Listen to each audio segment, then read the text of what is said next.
তৃতীয় ব্যক্তি হতে সাবধান।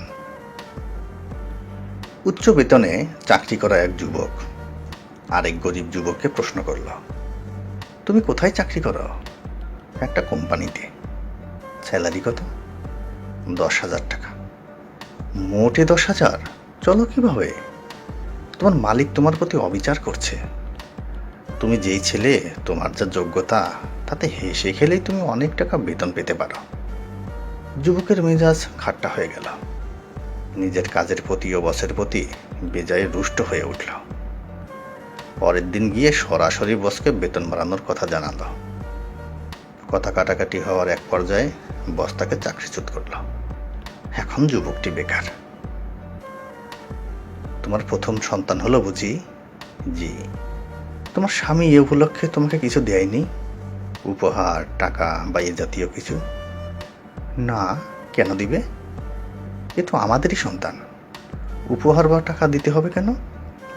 কেন, তোমাকে হাত খরচার জন্য তো 2-4 পয়সা দিতে পারে। তার কাছে কি তোমার কোনো মূল্য নেই? তুমি কি চাকরানি? স্ত্রীর মনে ধরল কথাটা। সারাদিন কথা ভাবতে ভাবতে মনটা বিষিয়ে উঠল। সত্যি তো, আমাকে 1 টাকাও কখনো ছোঁয় না। রাতে কর্মক্লান্ত স্বামী ঘরে ফিরে এলো। স্ত্রীর মুখ দিয়ে বোমা বিস্ফোরিত হলো। রেগে গেল দুজনে। কথা কাটাকাটি, ঝগড়া আর ঝগড়া, পরে হাতাহাতি, শেষ পর্যন্ত তালাকে গিয়ে গড়ালো। এই বৃদ্ধ বয়সে কষ্ট করছেন? ছেলে ঢাকায় থাকে, বড় চাকরি করে শুনেছি। মস্ত বড় ফ্ল্যাটে বউ বাচ্চা নিয়ে থাকে। আপনাদের দুজনকে সাথে নিয়ে যেতে পারে না? আপনাদের দেখতেও তো আসে না।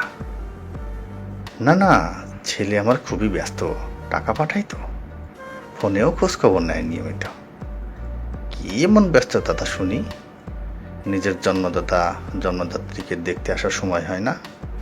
সারাদিন অফিস বাসা করতে করতেই তো তার সময়টা সব চলে যায়। আপনি খোঁজ নিয়েছেন?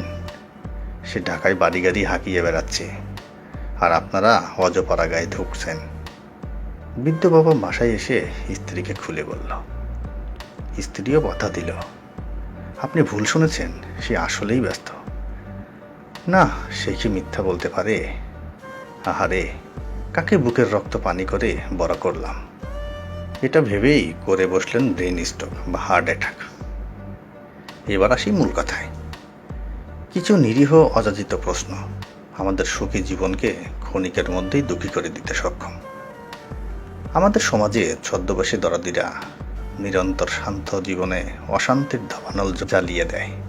ছদ্মবেশী ডাউন বা ডাইনেগুলো নিজের থেকে কিন্তু আপনাকে কিছুই দিবে না, কিন্তু অন্যের থেকে অবৈধভাবে আদায় করার পদ্ধতি শিখিয়ে দিয়ে আপনাকে জিতিয়ে দেওয়ার নামে ধ্বংসের দিকে ঠেলে দিবে।